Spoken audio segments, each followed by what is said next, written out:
Boa noite, amigos da TV Rio Branco, vocês que estavam a assistir a mais uma edição do programa Roda Viva da Rede Cultura, nossa parceira há quase 3 anos, estão convidados a continuarem conosco, prestigiando mais uma vez o que é nosso. Estamos chegando com mais uma edição do programa Tribuna Livre nesta segunda-feira. Vamos receber aqui hoje a Procuradora de Justiça, doutora Patrícia Rego. Ela é uma das mais antigas do MP Acre, mais de 30 anos de MP, dos quais mais de 20 como procuradora. Ela entrou como promotora, como acontece na carreira lá do Ministério Público. Já foi procuradora-geral de 2012 a 2014. No momento ela coordena lá no Ministério Público algo ligado à violência de gênero e também a atenção às pessoas que estão lá, vulneráveis, seja as pessoas que estão nas ruas. Um programa importante, lembrando que ela já foi reconhecida também em nível nacional por inovação no nosso Ministério Público. Já já a gente vai falar mais sobre esses detalhes. Como sempre, Narciso Mendes e Osmir Lima estão aqui a compor a mesa de debatedores e entrevistadores. Você está convidado a continuar conosco. Nós vamos ao intervalo comercial e voltaremos em instantes. Até já!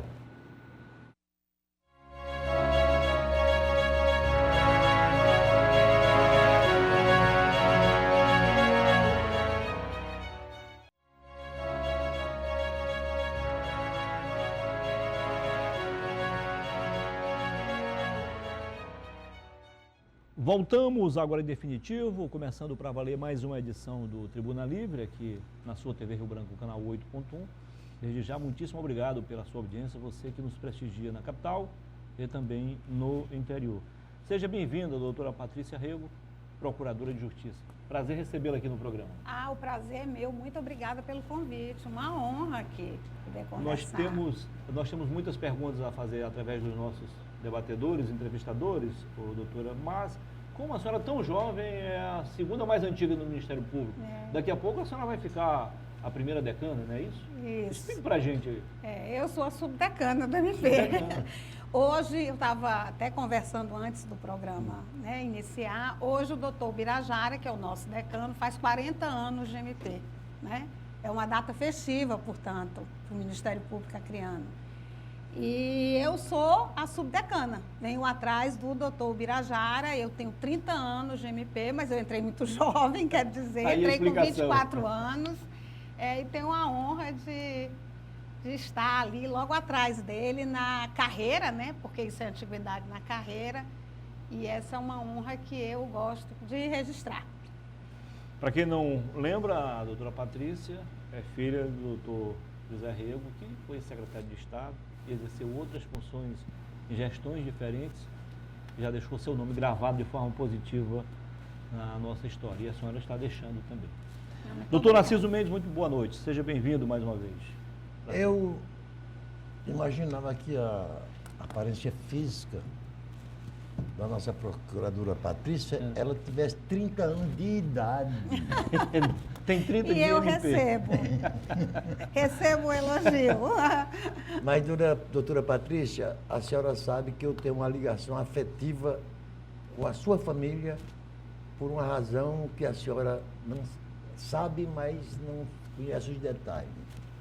Há 65 anos atrás, 65 anos atrás, eu fui colega do seu pai, ele com 20 e poucos anos, não, menos. Menos. Ele com 17 a 18 anos e eu com 13 a 14 anos. Fomos colegas na melhor escola que eu tive na minha vida, que foi o Colégio Agrícola de Jundiaí. E o seu pai, já naquela época, era considerado um dos alunos de elite, porque ele pertencia aos alunos do município de Pau dos Ferros. Exatamente. Que era o município que produzia os melhores alunos daquela escola. Legal. Sempre gostou muito de estudar. Então, foi muito eu me lembro do seu disciplinado. pai daquela época. Fui colega dele, você sequer existia. Legal.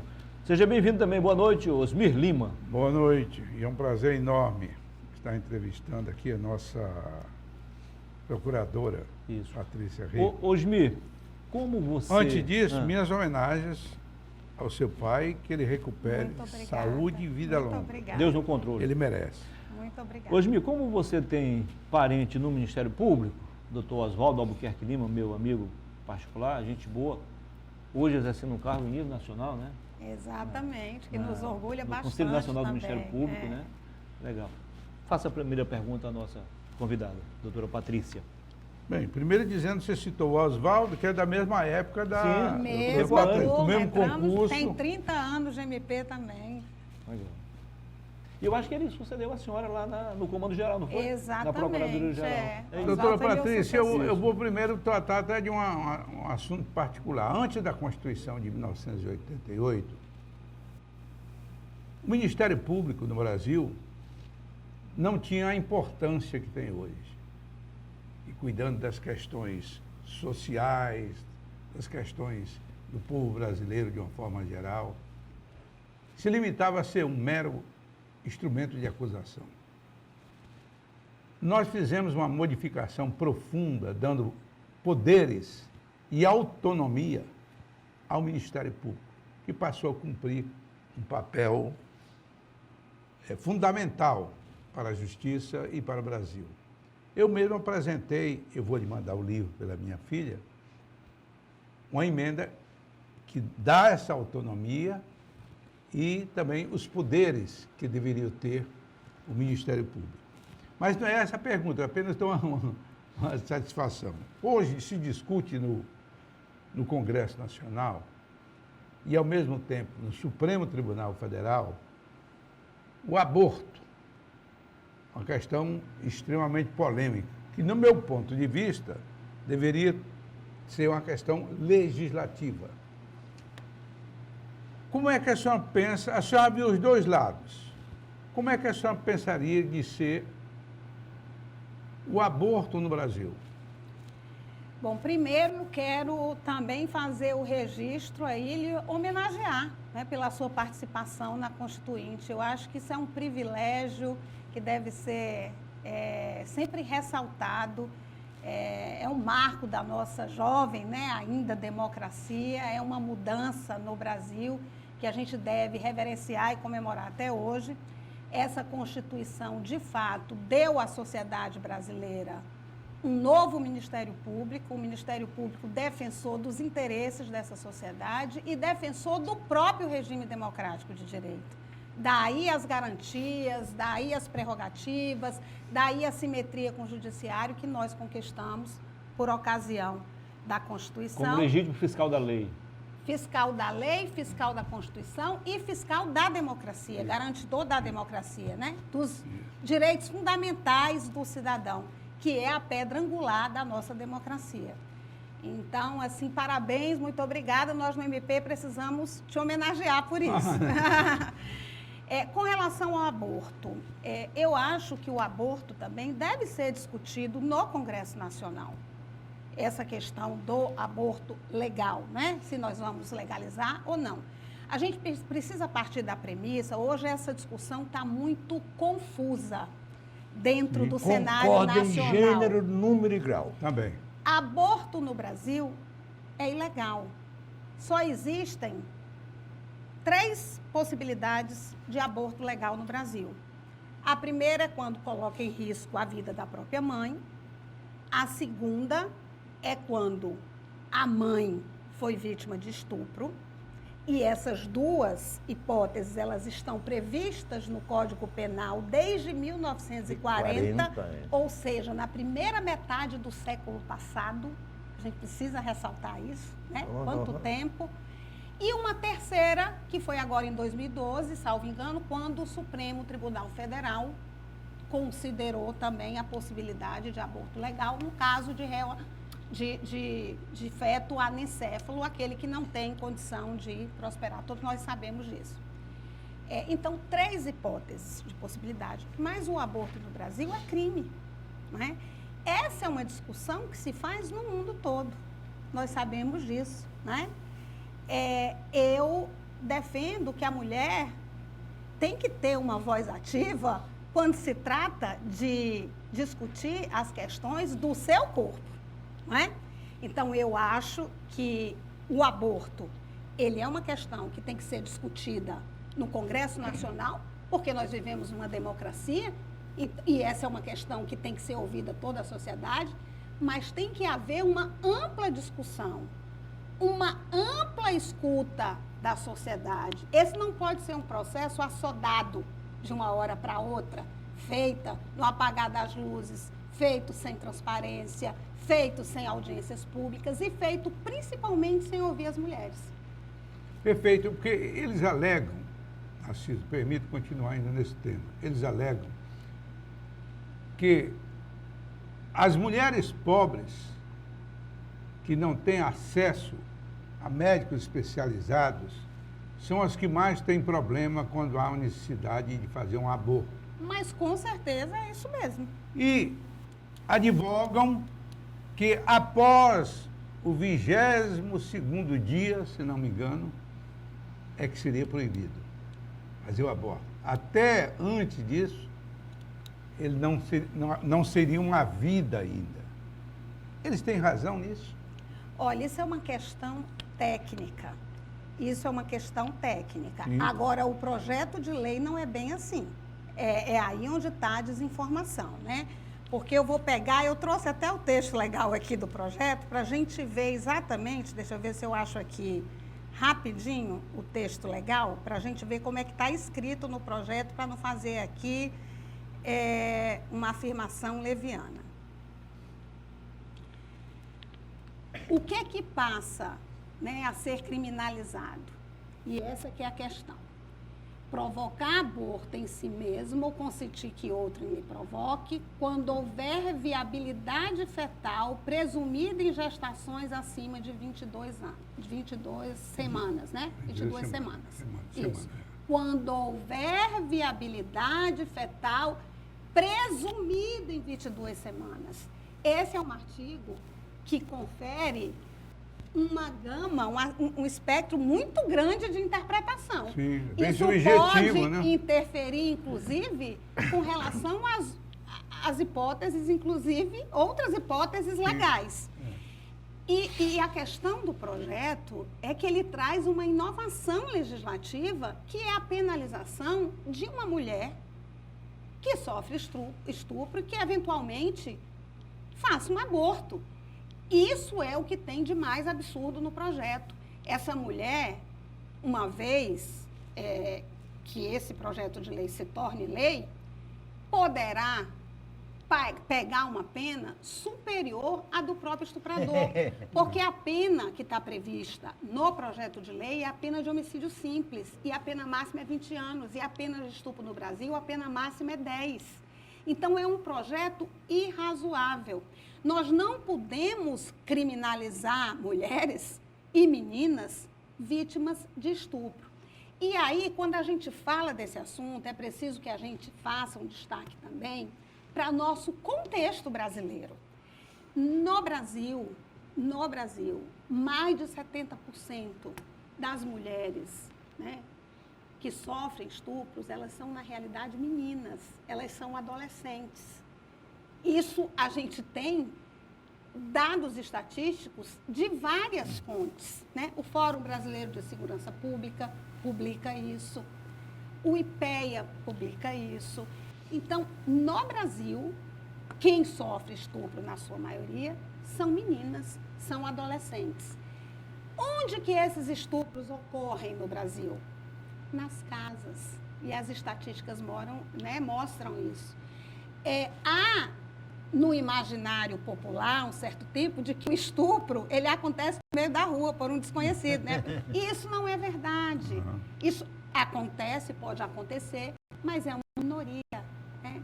Então, esse percentual também, tirando aí em torno de mais de 70%, ocorre em casa por alguém conhecido, muitas vezes pelo pai, pelo padrasto, por um tio, por um vizinho. Isso é fato. Então, quem deveria proteger a criança ou adolescente é aquele que a violenta, não é? E como é que a criança vai denunciar? muitas vezes ela sequer entende que ela está grávida. Quando ela vai descobrir, entender que ela está grávida, a gravidez está muito avançada. Então, a gente precisa ter responsabilidade para discutir essas questões. Não dá para você, a toque de caixas, aprovar um projeto de lei que muda uma lei que está em vigor desde a primeira metade do século passado, criminalizando mulheres e meninas, sem fazer uma discussão responsável, com informação qualificada e com participação da sociedade, em especial as mulheres. Doutora Patrícia, é bom que, Osmi, que essa pergunta seja feita a uma mulher, uma promotora mulher. Inteligente. Obrigada. Acontece que, ano 2023, devidamente registrado, aconteceu no Brasil 812 mil abortos. 812 mil abortos. Esse dado é aborto Abortos de todos. clandestinos Clandestino e não e clandestino. não... Tá. Acontece que as madames afortunadas, os abortos que elas praticam não estão nessa estatística, que elas fizeram em clínicas altamente importantes. O aborto, quem defende... Clandestina também, né? E clandestina, mas clandestina. É. Então, daí a importância da sua presença aqui e o Osmi ter feito essa pergunta. Se aprovado, como a senhora já acabou de explicar bem detalhadamente, quer dizer que a maioria dessas mulheres poderiam passar ir diretamente para a prisão por ter cometido um crime? As que já cometeram, as que já fizeram o aborto, Não. porque a lei não As retroage. futuras, sim. Para prejudicar. Sim, com certeza sim. A gente precisa também olhar mais uma vez para o nosso recorte de realidade no Brasil, né? Se a gente olha para o SUS, né, nós vamos ver que o número de abortos legais, ele é bem menor do que o número de estupros. Porque há uma dificuldade de acesso ao SUS para o aborto legal. A gente vê isso na imprensa. A imprensa tem noticiado meninas que foram estupradas, né? Geralmente aí meninas entre 10 e 14 anos, e que têm dificuldade de fazer um aborto legal, porque é uma pressão da sociedade, e até chegar a ter acesso mesmo ao serviço do SUS. E outra E pergunta. no próprio SUS, preciso ressaltar, há uma dificuldade também, há uma burocracia, há uma desinformação, muitas vezes, por parte dos profissionais que ali atendem. Há uma certa resistência do ponto de vista ideológico. Isso. Né? Tem todas essas questões que dificultam, de alguma forma, esse acesso. Né? Eu não estou dizendo que é toda vez, mas há também, não é simples. E ao chegar ao SUS, esse aborto é feito de forma irresponsável, né? A partir de uma entrevista com a pessoa, né, que sofreu a violência, a partir de uma avaliação psicológica, a partir de uma avaliação médica, só depois disso é que é possível que a mulher que foi violentada, que a menina que foi violentada, pode ter acesso ao serviço. Agora, o que me deixou surpreso... Agora, o aborto clandestino, que a gente sabe que existe, né? Aí é onde há a diferenciação. Porque as pessoas que, de fato, conseguem pagar, têm recurso financeiro, elas conseguem fazer em clínicas com profissionais Competentes. Exatamente, mais qualificados, não é?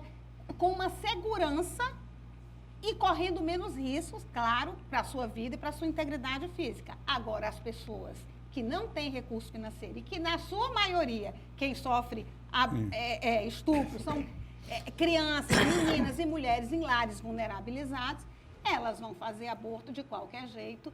E aí e quando a gente fala que isso é uma questão de saúde pública grave, é porque é uma questão de saúde pública. Agora, Nós o que me vamos só deixou fazer um intervalo surpreso- comercial. Ah, tá. Vamos ao intervalo comercial e na sequência Narciso e Osmir continuarão a fazer perguntas à doutora Patrícia Rego. Até já.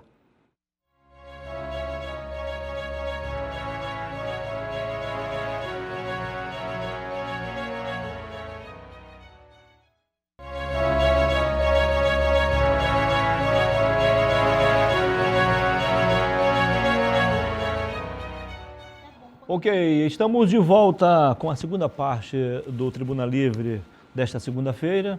Se você chegou agora, nós estamos aqui a conversar desde o início do programa com a doutora Patrícia Rego, procuradora de Justiça.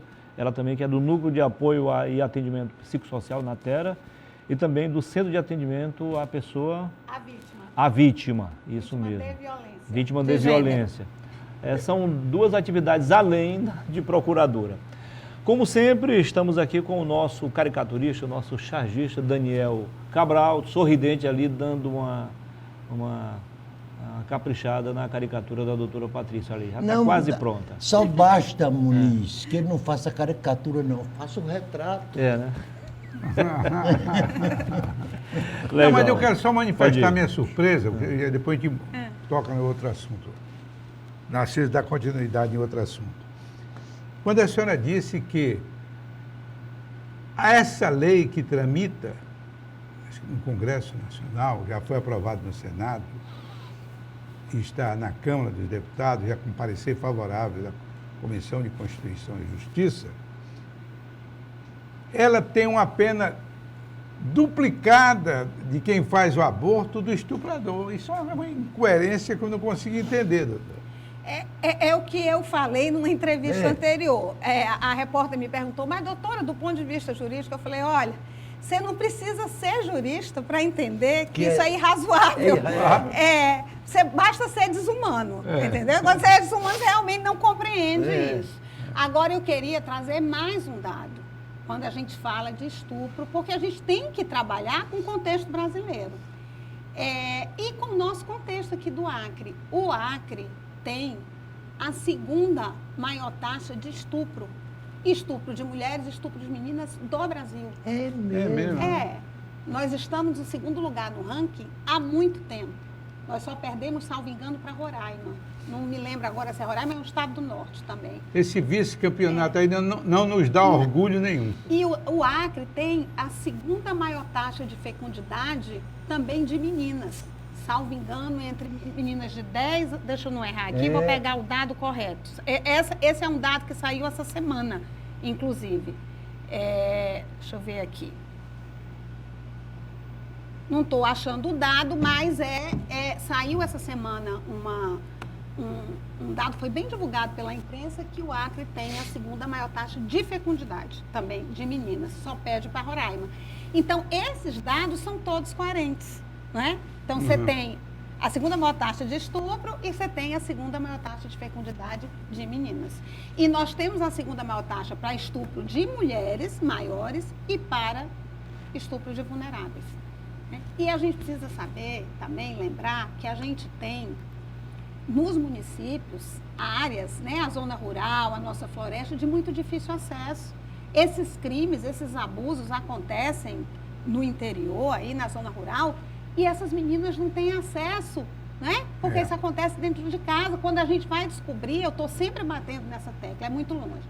Aí eu ouvi alguns argumentos no sentido de dizer, olha, mas ninguém criminaliza criança e adolescente, porque criança e adolescente não responde por crime, né?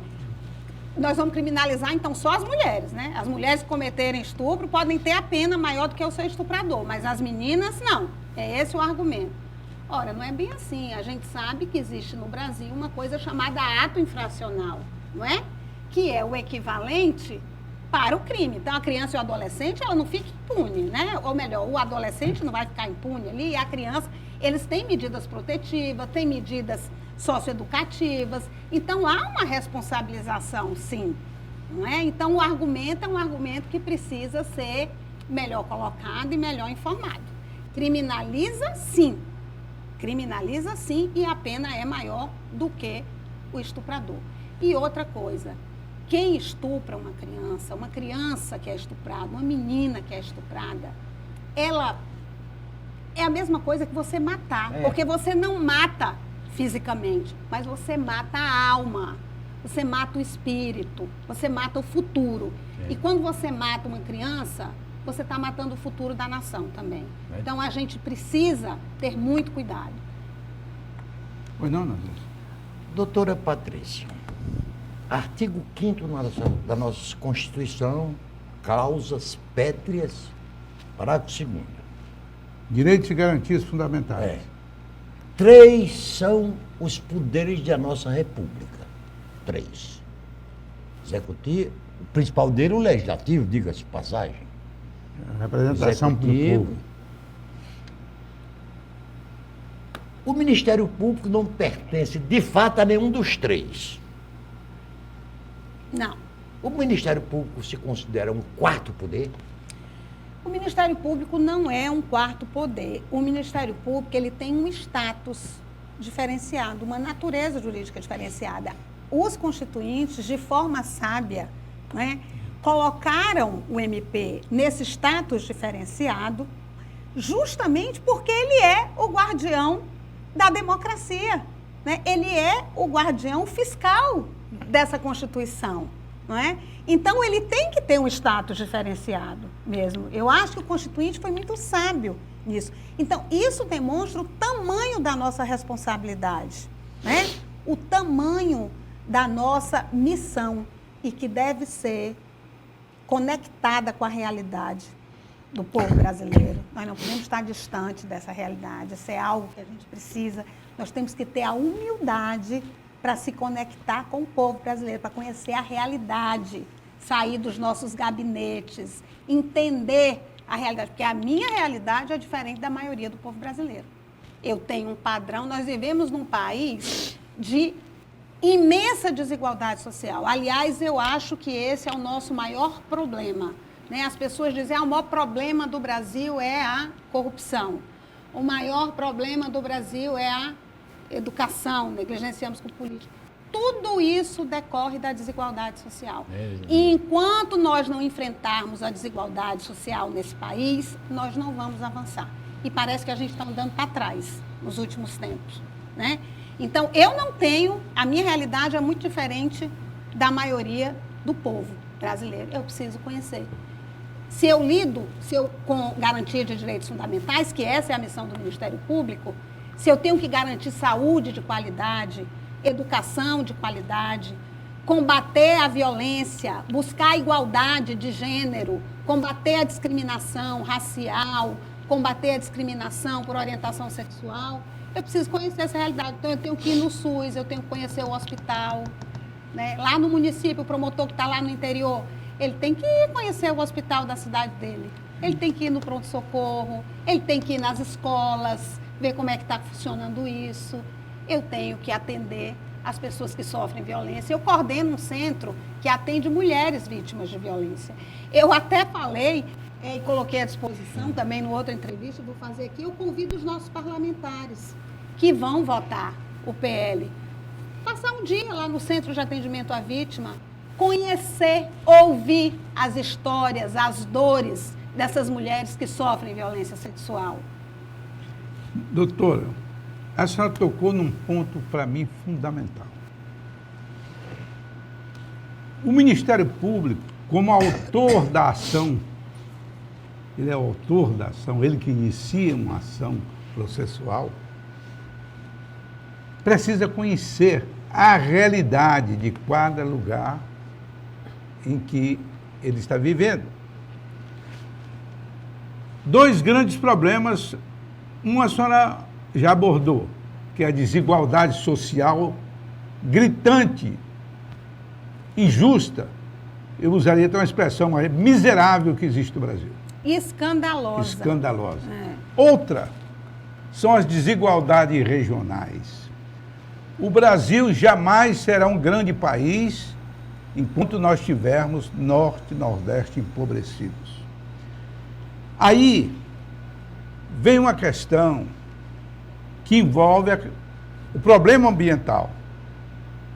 Há poucos dias, e eu não gostaria de personalizar ninguém aqui, claro, mas um membro do Ministério Público, que não é do Estado,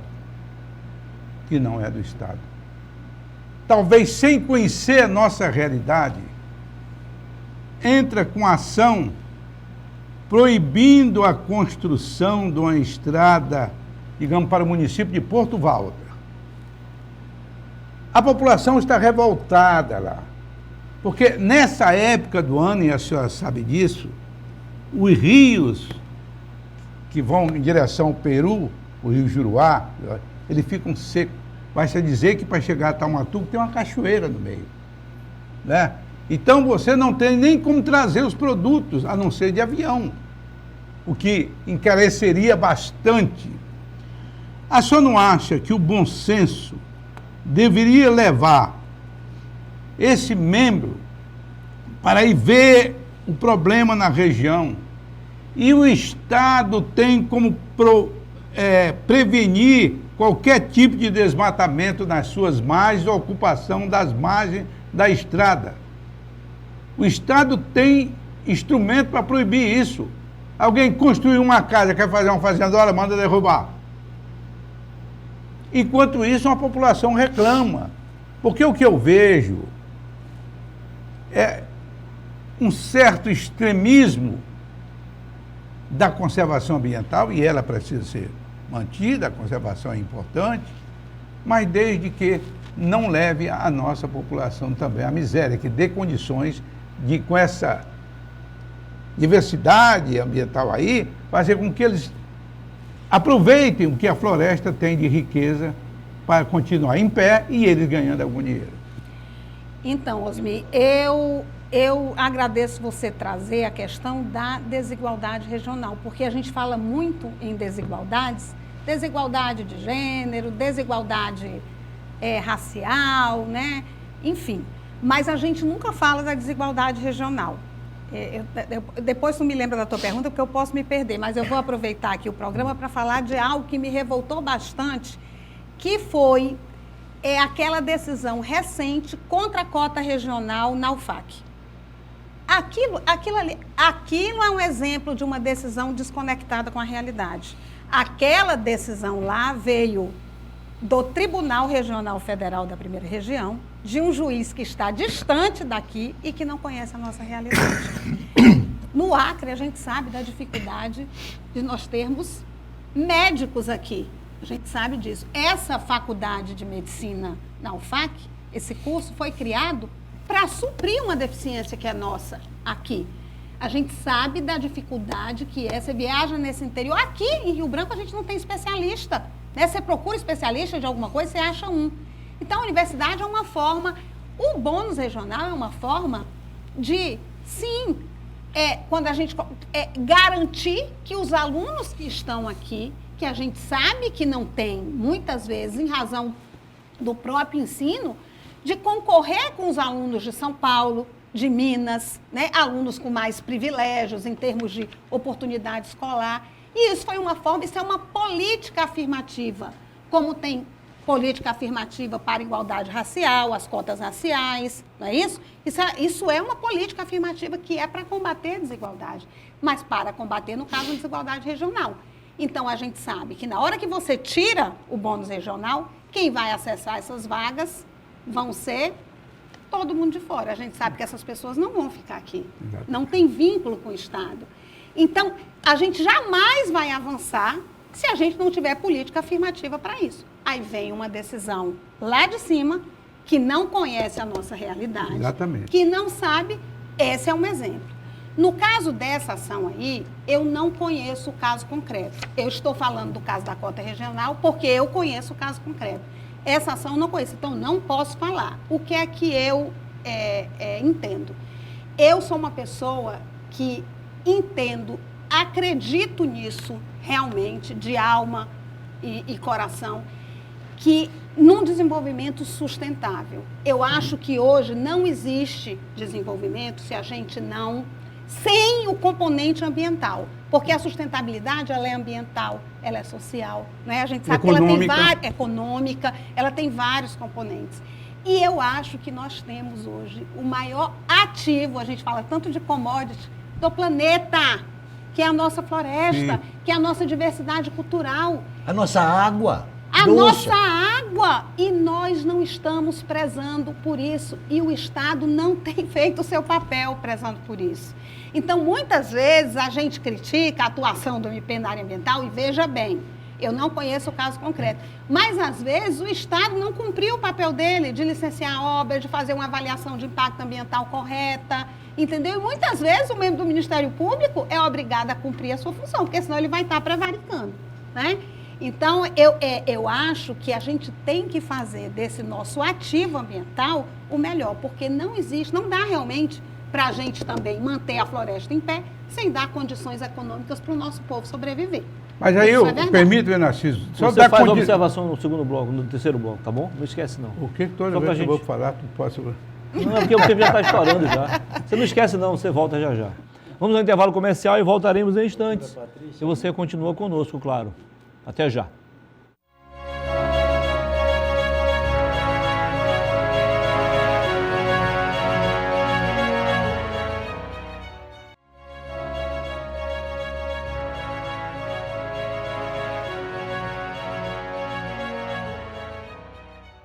Ok, estamos de volta com a terceira e última parte do nosso programa de hoje.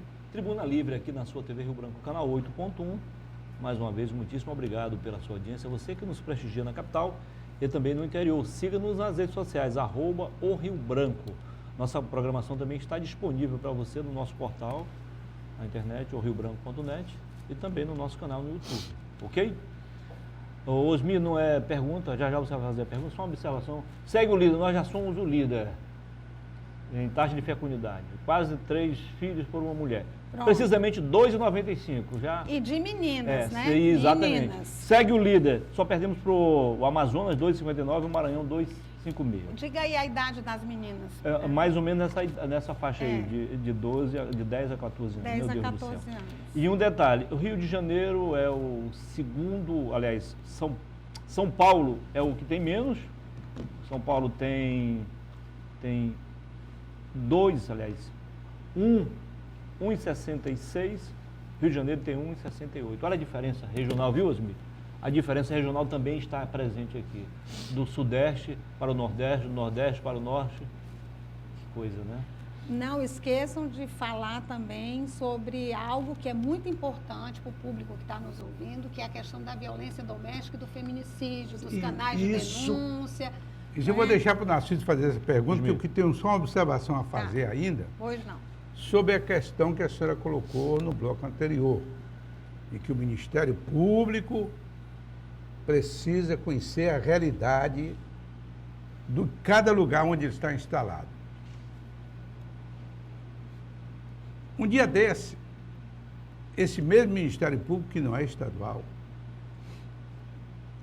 entrou, não sei se com ação, ou com pedido, não sei o termo técnico a ser usado, para a Universidade Federal retirar os nomes dos fundadores e dos pioneiros da fundação da Universidade Federal do Acre.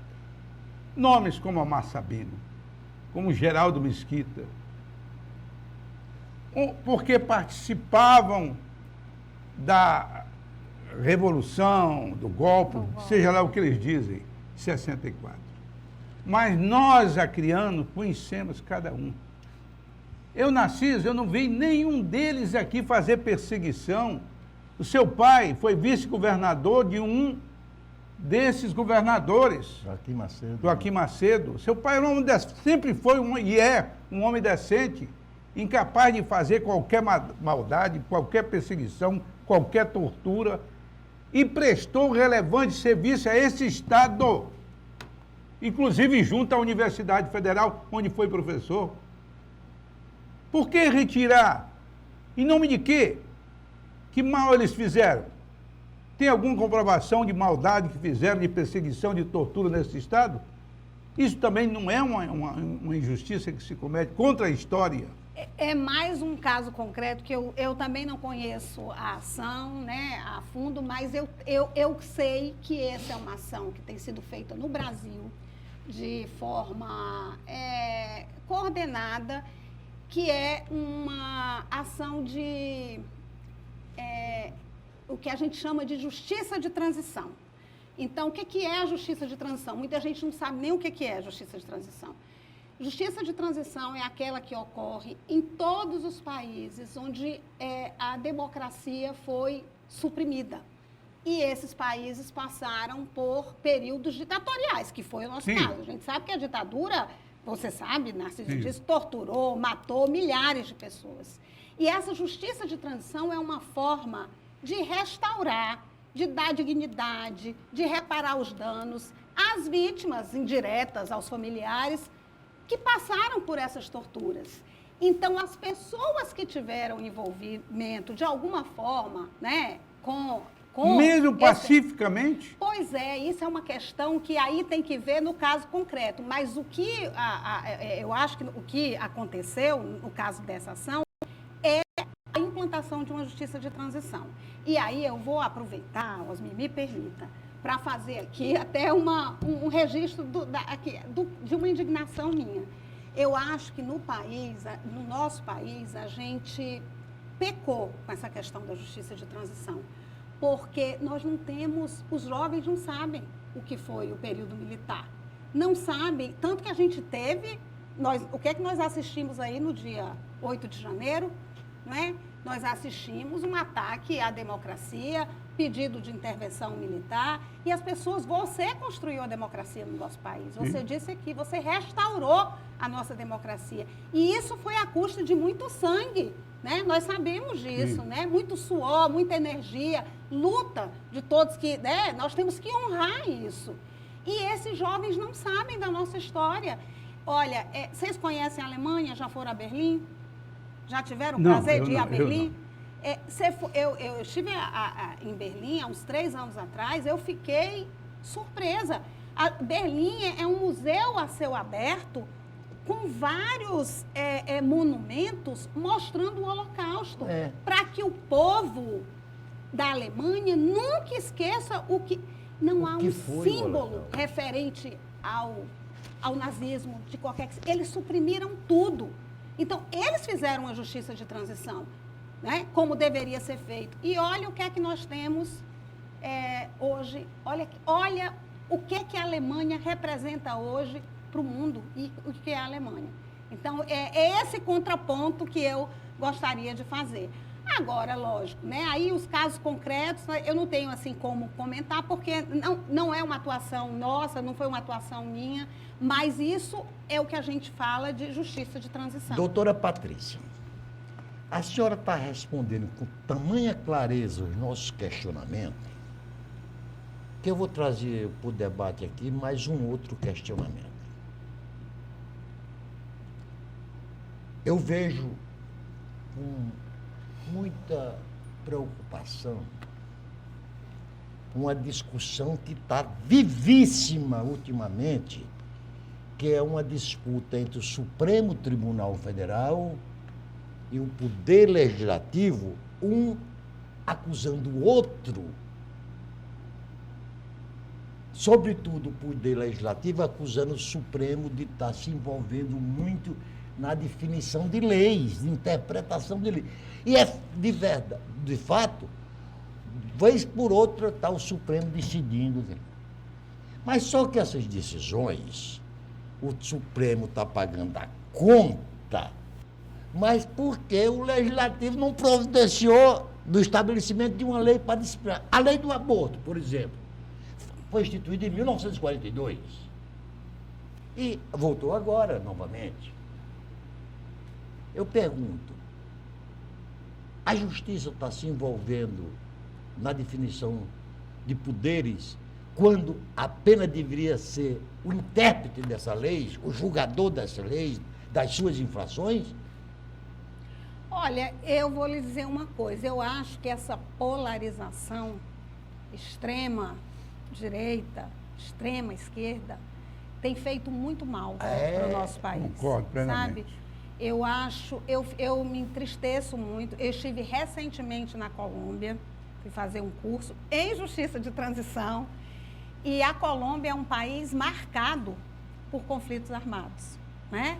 60 anos de lutas sangrentas, com muitas vítimas. E aí você veio o narcotráfico aí na década, né? A FARC. Exato, Aí se envolveu com as guerrilhas políticas e foi uma catástrofe. E eles estão tentando resgatar isso. E a origem de todos esses conflitos armados, envolvendo guerrilheiros políticos, envolvendo paramilitares, envolvendo agentes públicos, envolvendo guerrilhas de narcotráfico, tudo isso, a origem é a polarização, desde a independência. Isso é muito perigoso, né? Eu estou estarrecida até hoje com o que aconteceu em janeiro. Muitas pessoas normalizam, né, o que aconteceu. Aquilo é um absurdo. Você ter os poderes todos estraçalhados, aquilo é uma coisa que eu nunca imaginei, no auge dos meus 55 anos, que eu poderia assistir. Eu vou fazer uma defesa do Supremo. Eu não estou dizendo que o Supremo é perfeito, que não é. Somos humanos. Temos erros, o Legislativo erra. Eu tenho um respeito muito grande pelo Legislativo, né? Legislativo é a expressão da nossa democracia, né? E eu sou uma defensora das democracias liberais. Eu sou uma defensora. Eu acho que, se não funciona perfeitamente, mas é o que nós temos de menos pior como regime no mundo, não é isso? Eu acho que é o que pode funcionar, garantir direitos, garantir uma sociedade mais ou menos equilibrada. Então, eu defendo as democracias liberais. E a gente vive no Estado Democrático de Direito. Eu acho que o Supremo salvou o nosso país. Eu acho, né? De um regime autocrático, na minha avaliação. E muitas vezes o Supremo tem feito um papel de garantir dos direitos fundamentais que o Legislativo tem se omitido. Que eu respeito muito o Legislativo, como disse. Para mim, é a nossa maior expressão de democracia. Eu acho que ali, sim, é o fórum adequado para se debater todas as questões da sociedade.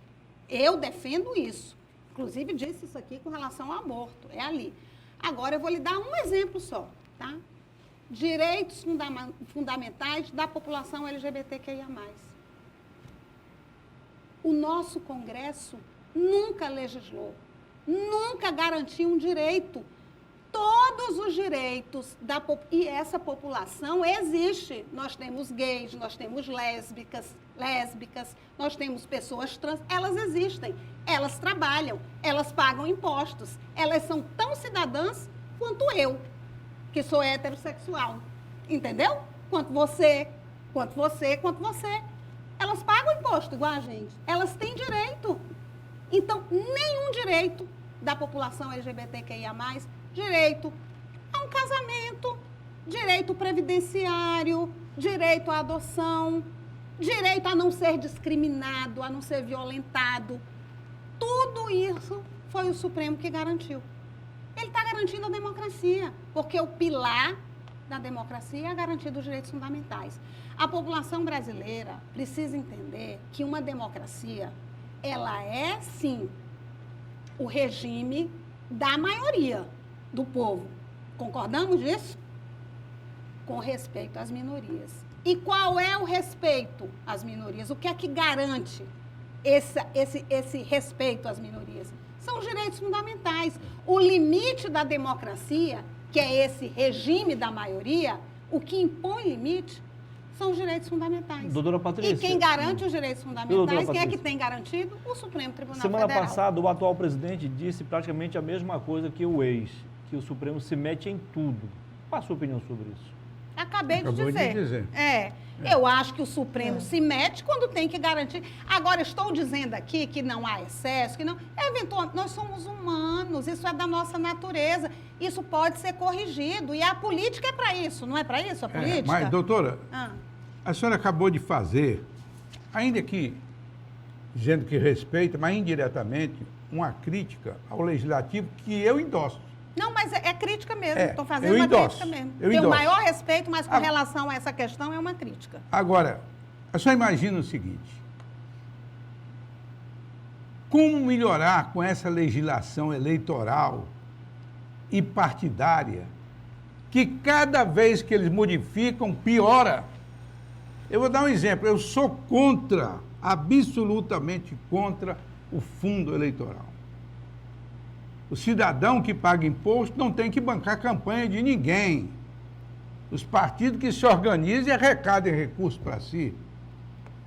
Esse fundo, o fundo eleitoral, o fundo partidário, deveria ser uma quantidade menor, mas também não deveria ser por conta do contribuinte. O contribuinte... O que está acontecendo hoje? Hoje, doutora, na minha época, que eu fui deputado federal, eu não tive grandes méritos para ser eleito. Quem me elegeu foi o meu partido, porque tinha um programa. Qual o programa? Anistia, a criação da Assembleia Constituinte, A as liberdades democracia, públicas, né? a democracia.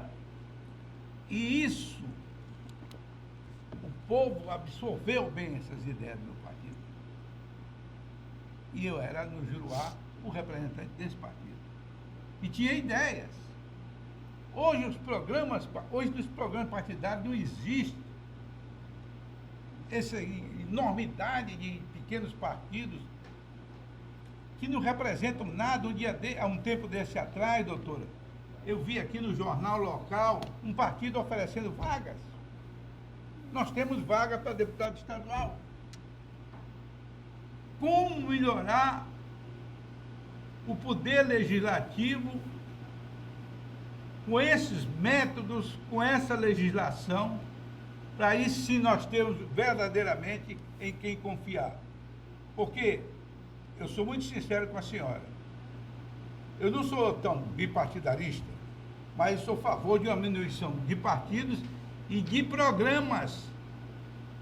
Hoje o cidadão não vota no doutor Narciso, ou no partido do doutor Narciso, mas no Narciso. É uma coisa confusa, porque os partidos são permanentes, as pessoas não. Agora, ninguém quer saber de programa de partido. O eleitor não quer tomar conhecimento do que ele representa em eles sendo eleitos. Então, daí surgir esses vácuos legislativos, daí, a minha avaliação é do Narciso também, que é mais velho do que eu acho, a gente está vendo que cada eleição, que me perdoe, que me desculpe, os parlamentares, a qualidade vem se... Deixa eu só acrescer Pois não. uma perguntinha na questão. O senhor aproveita e faz suas considerações finais, que o programa acabou. Então tá bem. Aí eu não dei os meus canais de Vai, denúncia. você não pode, Doutora vai ter Patrícia. tempo ainda. Governo, o passado e o presente fica se rebolando para economizar 5 bilhões dali, 3 bilhões daqui, 4 bilhões daqui lá. E hoje cada deputado federal anualmente dispõe de, no mínimo, 60 bilhões de reais de emendas parlamentares. Milhões. Não. Bilhões. Hã? Milhões. Milhões deve ser, Não né? é bi. Milhões. Isso. Milhões de reais. Aí, num mandato, um deputado federal envia para seu estado 60 vezes 4, 240 milhões de reais. Aí, assim, é 1/4 de 1 bilhão, né? Quando veio a eleição aqui no estado, no nosso estado, que me perdoe e ninguém me se sinta agredido com o que eu vou dizer. Cada prefeito está comprometido a votar no deputado federal que botou aquelas emendas para o seu município. Eu pergunto, como é que a qualidade de nossos políticos vai melhorar que se os jovens, quem pretende entrar na atividade política, não tem a mínima condição de competir? É por isso que eu digo, doutora, o nosso país, politicamente, tem regredido. Educacionalmente, tem regredido. No tempo que eu fazia o meu curso primário e ginasial, eu tinha melhor qualificação do que os que hoje atravessam essa mesma fase. O nosso país padece de muitos males. E o principal deles foi de não ter sabido transformar recurso em riqueza. E um dos maiores recursos desperdiçados no país foi o da nossa juventude. Nós hoje já não somos mais uma pirâmide habitacional, nós temos uma barriga. Nós vamos chegar, daqui a 30, 40 anos, nós vamos chegar ao momento em que, para cada aposentado, tem um empregado na ativa. Então, quem é que vai manter esse sistema, Osmi? Mas vamos ouvir. Então, doutora, muito obrigado, já que é a minha outra visão. Espero que o nosso chargista tenha lhe retratado com a beleza que a senhora possui, já que a fotografia não revela a inteligência, e agradecer e dizer que nós estamos disponíveis para, em outras oportunidades, determinados assuntos, nós voltarmos a discutir para a devida compreensão da nossa população. Osmi. Não, eu acho que nós realmente ficamos devendo algumas perguntas, senhora, que a senhora teria a inteligência e o esclarecimento para o nosso público. Mas vai ficar para outro programa, porque eu acredito, viu, Narciso? Esse programa foi muito bom, mas precisamos dar continuidade a ele. Um abraço. Agora, eu volto a dizer que o Narciso falou. Retrate, acima de tudo, a juventude. Doutora, já a senhora vai ter o espaço? Receba aí a nossa singela homenagem. Que legal! Na arte do Daniel Cabral. Muito obrigada, viu? Muito Gostou, doutora? legal aqui, né? Adorei. Legal. Vou colocar no meu gabinete. Vou Muito enquadrar bem. e colocar Legal. no meu gabinete. Então, você que esteve conosco, muitíssimo obrigado pela audiência. Nós acabamos de conversar com a doutora Patrícia Rego, procuradora de Justiça, comandou o MP de 2012 a 2014. Foi um prazer recebê-la aqui, doutora. Querendo acrescentar algo, a senhora quer, certamente. Há espaço, sim. Eu quero só agradecer, foi um prazer conversar com todos vocês. Sempre bom retornar. Fazia um tempo que eu não vi aqui na TV e a gente teria muito o que discutir, né? Eu gostaria muito de ter falado sobre o meu centro, que eu coordeno lá, que não é meu, é de todo mundo, Vamos mas ter um espaço para isso depois. de atendimento às mulheres, divulgar os canais, mas a gente vai voltar. Muito obrigada, sempre um prazer vir aqui. Sucesso. E assim a gente chega ao final do programa, agradecendo a você pela audiência e renovando o compromisso para estarmos juntos na próxima segunda-feira com mais um tema de seu interesse. Não precisa mudar de canal e nem de desligar, não precisa mudar de canal nem de desligar o televisor. Vou só trocar o blazer e volto já com mais uma edição do Boa Noite Rio Branco, já para você. Muito obrigado pela audiência e até a próxima semana, se Deus quiser, com mais uma edição do Tribuna Livre. Valeu!